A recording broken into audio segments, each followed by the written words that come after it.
오늘 하나님 말씀 같이 보도록 하겠습니다. 오늘 우리에게 주신 하나님 말씀은 요한복음 14장 6절 말씀입니다. 신약 요한복음 14장 6절 말씀, 우리 한 구절인데 우리 다 같이 한 목소리로 읽어보도록 하겠습니다. 시작. 예수께서 이르시되 내가 곧 길이요 진리요 생명이니 나로 말미암지 않고는 아버지께로 올 자가 없느니라. 아멘. 네, 오늘 이 본문 말씀을 가지고 기독교 세계관 네 번째 시간으로 어디로 가야 합니까? 라는 제목으로 하나님 말씀을 나누도록 하겠습니다. 여러분들은 살면서 혹시 길을 잃어본 적 있으십니까? 어디로 갈지 몰라서 방황하고 이리저리 돌아다녀 본 적 있으십니까? 사람이 살면서 어디로 가야 하는지를 안다라는 것은 참 중요한 것 같아요. 내가 어디를 갈 곳이 있다, 그리고 어디로 가야 할지를 안다라는 것은 매우 중요한 것이죠. 가수 김연우의 이별 택시라는 노래가 있어요. 여기서 가장 유명한 가사가 있죠. 우리 화면에 나오는데, 어디로 가야 하죠 아저씨. 네, 이런 가사가 있어요. 네. 어떤 남자가 이별을 했어요. 이별을 하니까 정신이 나갔는지 혼미해졌는지 택시를 잡고 탔는데 어디를 가야 할지 모른다라는 설정의 가사예요. 그래서 오히려 자기가 어디를 갈지 모르니까 택시 기사한테 뭐라고 합니까? 어디로 가야 하죠 아저씨? 라고 질문을 하는 거예요. 자신이 어디로 가야 할지를 몰라서.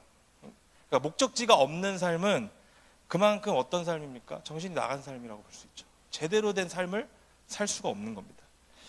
옛날 소설 라이먼 프랭크 바움이라는 사람이 쓴 오즈의 마법사라는 작품이 있습니다. 이 오즈의 마법사라는 작품도 우리에게 이러한 교훈을 주죠. 여자 주인공 도로시라는 한 여인이 있어요. 소녀가 있는데 이 주인공이 반려견과 함께 어느 날 허리케인에 휘말려서 오즈라는 동네로 날아갑니다. 그러다가 이 마법의 도시 오즈로 가서 이제 길을 잃어버리죠. 그때 한 마녀가 도로시에게 소원을 들어준다라고 하면서 뭐라고 하느냐면, 그 소원을 들어줄 수 있는 사람은 오즈의 마법사고, 그 사람을 만나기 위해서는 어디냐, 황금길, 지금 저들이 있는 황금길을 따라가면 오즈의 마법사에게로 갈 수 있다라고 말을 해주죠. 그러면서 가면서 허수아비와 또 양철나무꾼, 또 겁이 많은 사자, 이런 자들과 함께 같은 소원을 빌기 위해서 오즈의 마법사에게로 갑니다. 그런데 향하는 길은 어땠습니까? 아주 험하고 무서운 괴물들도 도사리고 있고, 또 고통이 따르는, 어쩌다 보면 길이 끊겨 있는 데도 있습니다. 절벽도 있고요. 또 자칫하면 오즈의 마법사에게로 가기도 전에 목숨을 잃어버릴 것 같은 그런 곳이라는 거죠. 하지만 그 모든 난관을 다 이겨내고 그들은 오즈의 마법사에게로 도착합니다. 도로시와 그 함께하는 일행들이 오즈의 마법사라고 하는 그 유일한 그들의 소망에게 갈 수 있는 단서는 무엇이냐? 오직 황금길이라고 하는 길, 그 단 한 단서 하나밖에 없다는 거죠. 그 길로 가야만 오즈의 마법사가 있는 성이 있는 겁니다. 그렇기 때문에 주인공들은 다른 길로 가지 않습니다. 오직 황금길, 끊어져 있건 물로 잠겨 있건 어떻게 가든 그 어렵고 험한 모험의 길을 끝까지 걸어가려고 노력을 하는 것이죠. 그들에게 있어서 유일한 소망이 바로 오즈의 마법사이기 때문에 그런 엄청난 모험을 하게 되는 것이라는 거죠. 우리의 신앙도 마찬가지라고 할 수 있어요. 우리도 마치 도로시 일행같이 그런 존재들 아니겠습니까? 우리가 믿음을 가지고 이 길로 들어선 순간부터 우리는 마치 황금길 같은 그 길을 걸어가야만 한다는 거죠. 그 길 너머에는 누가 계시기 때문에 그렇습니까? 바로 우리의 왕 되신 하나님이 기다리고 계시기 때문에 우리가 그 길이 험하고 어렵고 어려운 그 길이라는 걸 알면서도 그 길을 간다는 겁니다. 우리가 걷는 이 황금길 같은 그 길이 뭐냐? 바로 예수 그리스도라고 하는 황금길이기 때문이죠. 자, 우리는 계속해서 기독교 세계관이라는 주제를 가지고 11월 한 달 동안 말씀을 좀 나누었습니다. 기독교 세계관이라는 것은 기독교적 관점으로 세상을 바라보는 것이죠. 다시 말하면 기독, 즉 예수 그리스도라는 분의 말씀, 또 예수 그리스도께서 우리에게 보여주신 삶의 모습이라는 어떤 관점을 가지고 세상을 바라보는 겁니다. 그래서 기독교 세계관은 배타적일 수밖에 없어요. 우리가 지난주일에 나눈 것처럼 내용은 매우 배타적입니다. 왜냐? 예수 그리스도라는 것에 한정이 되어 있기 때문에. 하지만 우리가 갖고 있는 태도는 관용적이어야 한다라고 말씀을 드렸어요. 우리가 갖고 있는 내용은 배타적일지 모르지만 세상을 향해서 우리가 갖고 있는 생각과 태도는 관용적이어야 된다는 거죠. 우리가 무작정 관용적이 될 수는 없습니다. 우리가 교회를 오해하는 것 중에 뭐냐면, 우리가 단호하고 우리가 뭔가 끊어버리려고 하다 보면 어떻게 교회가 그렇게 사랑이 없어 라고 하지만, 우리에게는 무작정 관용의 모습으로 또 나아가서는 안 돼요. 우리에게 있어서 배타적인 그 내용을 잘 알고 있는 상태에서 태도가 관용적이어야 하지, 그렇지 못한 상태에서는 우리까지도 무엇이 진짜인지 아닌지 구별할 수 없는 혼란의 상태까지 갈 수 있기 때문이죠. 그래서 우리는 항상 우리가 어디를 향해 가고 있는지, 또 우리가 지금 걸어가고 있는 이 길이 어떤 것인지를 날마다 점검할 수 있는 믿음이 있어야 된다는 겁니다. 자, 오늘 본문 요한복음 14장은 예수님께서 스스로를 드러내시는, 일명 좀 어려운 말로 신학적으로 에고에이미 본문이라는 본문 중에 하나입니다. 요한복음은 어떤 관점으로 기록이 되어 있냐면 예수님을 하나님으로 고백하고 있는 복음서입니다. 그래서 요한은 공관복음과는 다르게 예수님께서 하나님 되신다라는 것에 대한 기록을 아주 많이 남겼는데, 특별히 헬라어로 에고에이미, 이것을 우리나라 말로 번역하면 나는 뭐뭐뭐다 라고 하는 본문이 7개가 등장합니다. 그래서 모두 예수님의 하나님 되시는 그 신성을 강조한 본문이 에고에이미 본문이라고 할 수 있어요. 그래서 요한복음에는 나는 생명의 떡이다, 나는 세상의 빛이다, 나는 양의 문이다, 나는 선한 목자다, 나는 부활이요 생명이다, 나는 길이요 진리요 생명이다, 나는 포도나무다 라고 하는 7가지의 그 본문을 에고에이미 본문이라고 합니다. 예수님께서 스스로를 드러내시는, 나는 뭐뭐뭐다 라고 드러내시는 그 본문을 의미하는 거죠. 그 중에 6번째 본문이 우리가 오늘 함께 읽은 본문 14장 6절 말씀입니다. 우리 함께 다시 한번 오늘 본문을 읽어보도록 하겠습니다. 시작. 예수께서 이르시되 내가 곧 길이요 진리요 생명이니 나로 말미암지 않고는 아버지께로 올 자가 없느니라. 아멘. 이것만 읽어봐도 굉장히 내용이 배타적입니다. 왜요? 나만 길이고 나만 진리고 나만 생명, 그렇게 선언하시는 거예요. 나 아니면 하나님께로 나아갈 수 있는 길이 없다라고 하는 배타적인 내용들이 담겨져 있다는 거죠. 그러니까 하나님 아버지께로 나아갈 수 있는 유일한 방법 오직 예수 그리스도뿐이다 라고 선언하고 계시는 거예요. 선포하시는 거죠. 이 말씀은 매일매일 우리가 하나님께로 나아가고자 하는, 그 마치 황금길 같은 그 길을 걸어가고 있는 우리들에게 있어서 매우 큰 위로가 되는 말씀이라고 우리가 볼 수 있어요. 자, 예수님은 우리가 읽진 않았지만 바로 직전 본문이었던 요한복음 13장에 보시면 제자들의 발을 씻기십니다. 그리고 뭐라고 하시냐, 이제 나는 죽으러 갈 것이다, 난 이제 죽임을 당할 거야 라고 말씀하세요. 그러면서 제자들에게 뭐라고 말하냐, 너네 서로 사랑해라, 이렇게 말씀하세요. 왜? 그래야 비로소 세상 사람들이 너희들을 보고 예수 그리스도의 제자라고 할 수 있다. 그러니까 새 계명인 서로 사랑하라는 그 계명을 너희들끼리 잘 지키라, 이렇게 말씀하시죠. 그런데 그랬더니 베드로가 이 말을 듣고 뭐라고 하느냐, 13장 36절 38절 좀 길지만 다 같이 한번 읽어보겠습니다. 시작. 시몬 베드로가 이르되 주여 어디로 가시나이까? 예수께서 대답하시되 내가 가는 곳에 네가 지금은 따라올 수 없으나 후에는 따라오리라. 베드로가 이르되 주여 내가 지금은 어찌하여 따라갈 수 없나이까? 주를 위하여 내 목숨을 버리겠나이다. 예수께서 대답하시되 네가 나를 위하여 내 목숨을 버리겠느냐? 내가 진실로 진실로 내게 이르노니 닭 울기 전에 내가 3번 나를 부인하리라. 아멘. 자, 베드로는 예수님께서 이제 죽으러 가신다라는 말을 듣자 뭐라고 하냐면 주여 어디로 가십니까? 라고 질문을 해요. 아무래도 갑자기 예수님이 안 하던 행동을 하는 거예요. 발을 씻기질 않나? 갑자기 죽는다고 말하지를 않나? 제자들 입장에서는 사실 불안에 떨 수밖에 없는 그런 말이었던 거죠. 그래서 예수님 뭐라고 하시냐, 내가 가는 곳에 지금은 네가 따라올 수 없지만 후에는 따라올 것이다. 다시 말하면 예수님은 지금 우리가 갈 길을 미리 예비하러 가시는 거예요. 미리 한번 그 길을 개척하러 가시는 거예요. 그 길을 미리 맛보러 가시는 거죠. 그래야 그 길을 닦으셔야 뒤에 우리가 따라갈 수 있다라는 뜻입니다. 이런 이야기를 들었을 때 매우 불안했을 제자들에게 예수님은 여기서 멈추지 않고 계속해서 말씀을 하시는데 14장 1절에서 3절까지의 말씀 또 다 같이 한번 읽어보겠습니다. 너희는 마음에 근심하지 말라. 하나님을 믿으니 또 나를 믿으라. 내 아버지 집에 거할 곳이 많도다. 그렇지 않으면 너희에게 일렀으리라. 내가 너희를 위하여 거처를 예비하러 가노니 가서 너희를 위하여 거처를 예비하면 내가 다시 와서 너희를 내게로 영접하여 나 있는 곳에 너희도 있게 하리라. 예수님은 지금 불안함에 빠져서 근심하고 있는 제자들에게 말씀하세요. 예수님이 가시는 그곳은 어디입니까? 바로 하나님 아버지의 집이라는 겁니다. 그곳에 미리 가셔서 우리들이 거할 처소를 예비하러 가신다는 겁니다. 다시 말하면 이제 우리가 하나님 아버지께로 나아갈 수 있도록 그 길을 닦아주시고 그 길을 예비하러 가신다라는 말씀이죠. 근데 왜 이렇게까지 예수님이 하실까? 왜냐? 예수님만이 하나님 아버지께로 갈 수 있는 유일한 길이기 때문입니다.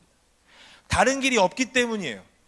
예수님이 아니고서는 이 길을 닦을 수 있는 자가 없기 때문이라는 겁니다.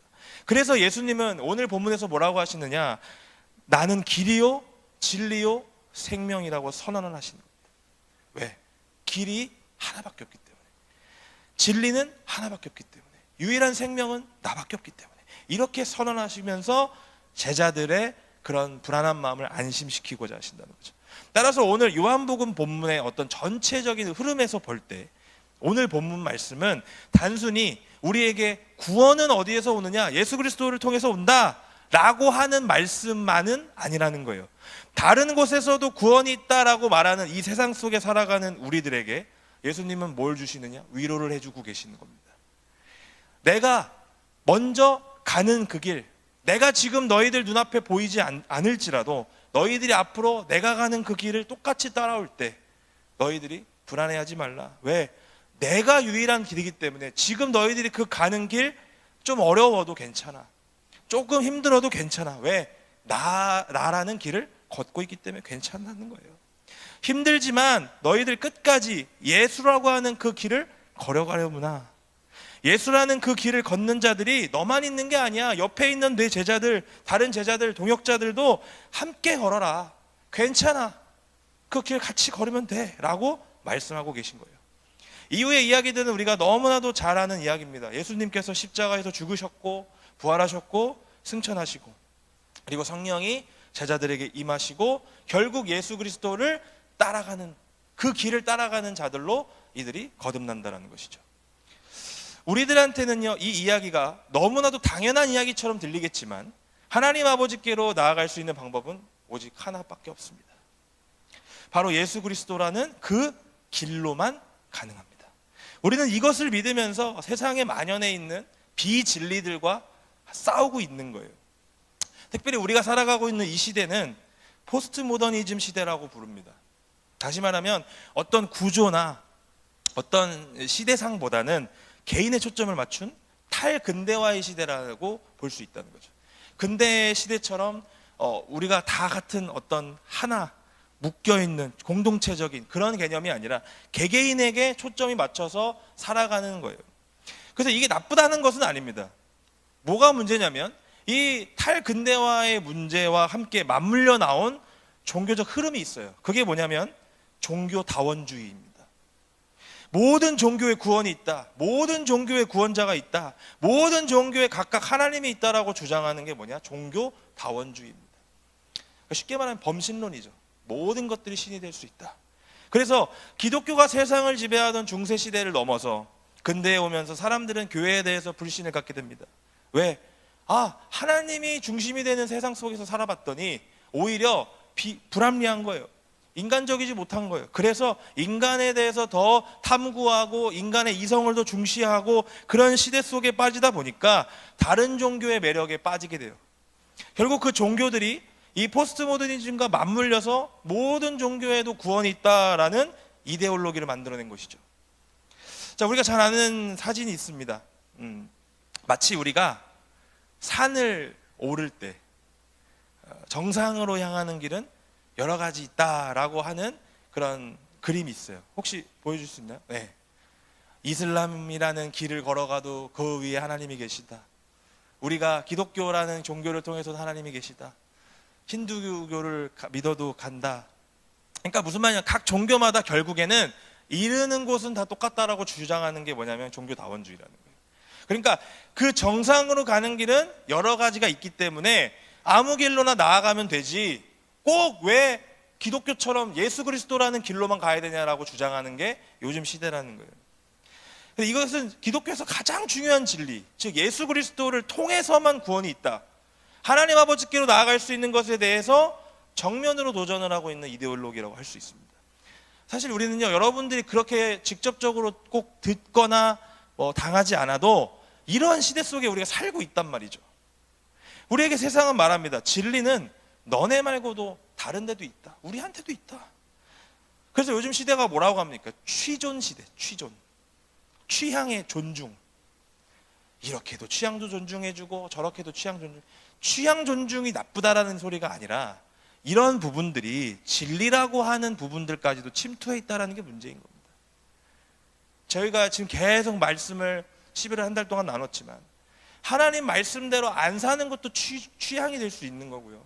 하나님 말씀이 아닌 동성애를 따라가는 것도 취향이 될 수 있는 시대가 되었다는 거예요. 근데 여러분, 진리는 취향의 문제가 아닙니다. 진리는 하나밖에 없고 그 하나를 따르느냐 안 따르느냐에만 있을 뿐이지, 진리를 가지고 우리가 취향이라고 우리가 슬슬 개념을 잡기 시작하면 그건 잘못된 겁니다. 사도행전 4장 12절과 16장 31절 말씀 다 같이 한번 읽어보겠습니다. 먼저 사도행전 4장 12절입니다. 다른 이로서는 구원을 받을 수 없나니 천하 사람 중에 구원을 받을 만한 다른 이름을 우리에게 주신 일이 없음이라 하였더라. 또 읽겠습니다. 이르되 주 예수를 믿으라. 그리하면 너와 내 집이 구원을 받으리라 하고. 아멘. 성경은 우리에게 다른 길, 다른 이름 주신 일이 없다라고 우리에게 명확하게 선언하고 있어요. 구원은 오직 단 하나, 예수 그리스도라는 그 길로 나아갈 때만, 예수 그리스도를 믿을 때만 통해서만 나타난다라고 우리에게 사실로 말씀하고 있다는 거예요.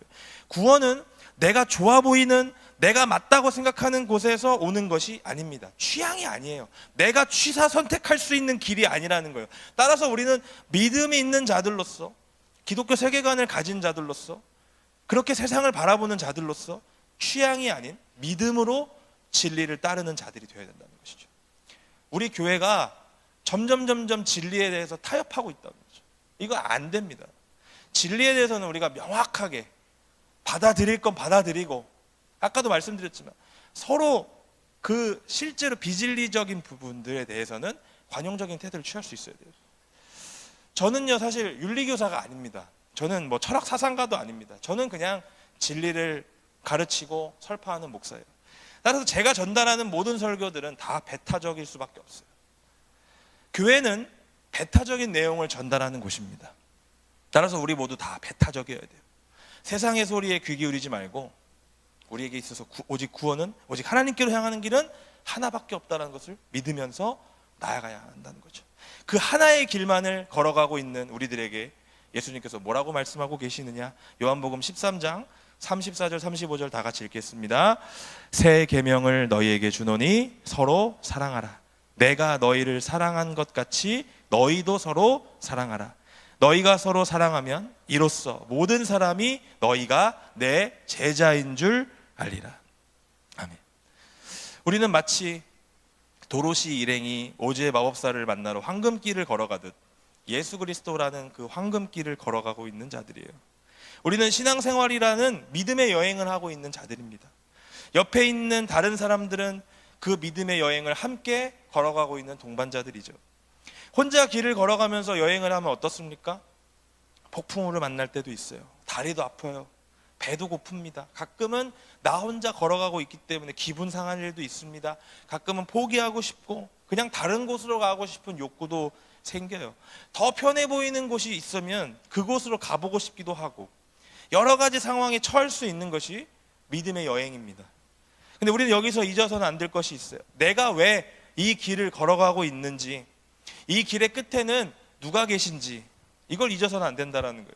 아무리 여러 상황 가운데 처한다 하더라도 이 길을 걸어가고 있는 이유, 어디로 향하고 있는지 그 목적지를 우리 잊어서는 안 됩니다.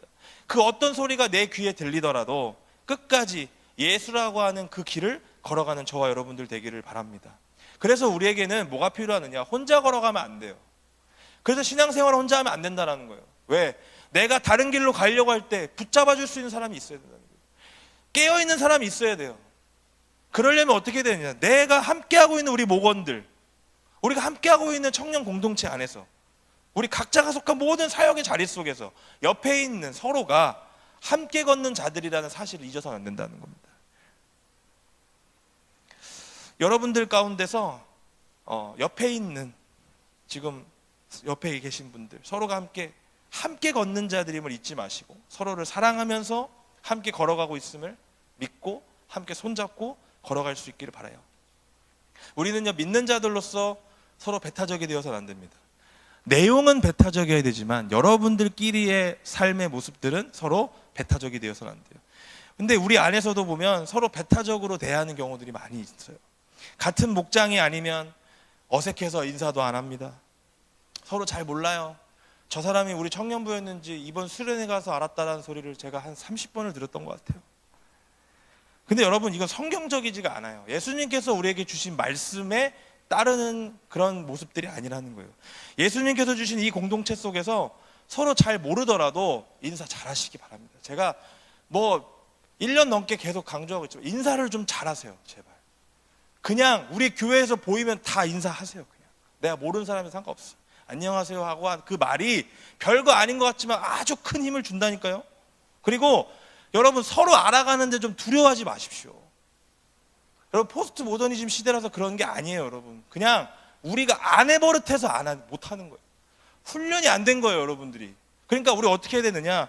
예수님의 말씀을 들은 우리들은 서로 사랑하고 비로소 그래야 우리가 제자인 줄 아는 것처럼 내가 그 말씀을 들었으면 우리 주변에 있는 분들에게 먼저 해보는 거예요.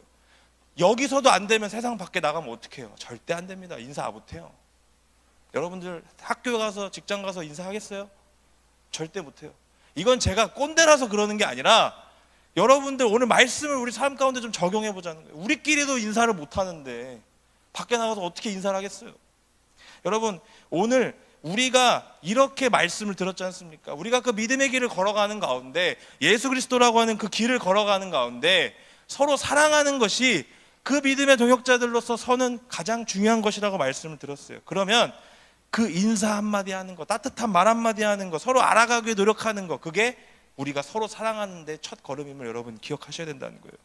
우리가 서로 사랑하는 가운데 나아가면 세상은 여전히 교회에 소망이 있음을 보게 될 겁니다. 교회가 여전히 소망이 있구나, 교회 가운데 구원이 있구나, 우리를 통해서 세상은 또 무엇을 하느냐? 구원이 예수 그리스도께 있음을 알 수 있다는 거예요. 힘들고 어려운 세상을 걸어가는 가운데, 살아가는 가운데 여러분, 함께 신앙생활을 하는 동역자가 있음을 기억하십시오. 그래서 길과 진리와 생명 되신 예수 그리스도의 길을 걸어가면서 함께 나아가면서 하나님 아버지께 날마다 우리가 함께 힘차게 걸어 나아갈 수 있는 저와 여러분들 되기를 주님의 이름으로 축원드립니다.